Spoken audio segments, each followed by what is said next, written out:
માણાવદરની arts and commerce college ખાતે નવાબી સમયના સુપ્રસિદ્ધ કવિ મનુભાઈ ત્રિભુવનદાસ ત્રિવેદી ગાફેલની 112મી જન્મજયંતિ નિમિત્તે ગાફેલ સ્મૃતિ પર્વ યોજાયો હતો। જેઠાભાઈ પાનેરાના અધ્યક્ષસ્થાને દીપ પ્રાગટ્ય સાથે કાર્યક્રમનો પ્રારંભ થયો હતો, જેમાં વક્તાઓએ કવિના સાહિત્યિક યોગદાનને યાદ કર્યું હતું। કવિ ગાફિલે સાહિત્ય જગતને અંદાજે 15 જેટલા પુસ્તકોની ભેટ આપી છે। આ પ્રસંગે નીરજ જોશી, વિનુ જાની, મયુર રાવલ, PM ડાભી અને કોલેજ પ્રિન્સિપાલ NB છૈયા સહિત અનેક મહાનુભાવો અને વિદ્યાર્થીઓ ઉપસ્થિત રહ્યા હતા।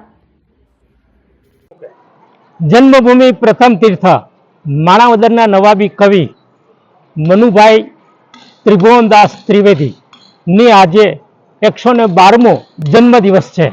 એ નિમિત્તે એમને ગાફિલ અને સરોદને નામે ભજનો લખ્યા છે।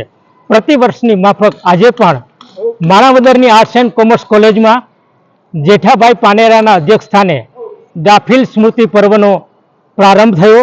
દીપ પ્રગટાવી વિવિધ મહાનુભાવોએ ગાફિલની શબ્દયાત્રાના ખૂબ જ સુબર વર્ણન કર્યા। માણાવદરમાં ગાંધી ચોક પાસે આવેલા દિવાન બંગલામાં મનુભાઈ ત્રિવેદી નિવાસ કરતા હતા અને 1972માં મનુભાઈ આ ધરતી ઉપરથી વિદાય થયા અને 15 જેટલા પુસ્તકો, ગીત, ગઝલ, ભજન અને બાળ ગીતોનો સંગ્રહ આપણે આપતા ગયા છે।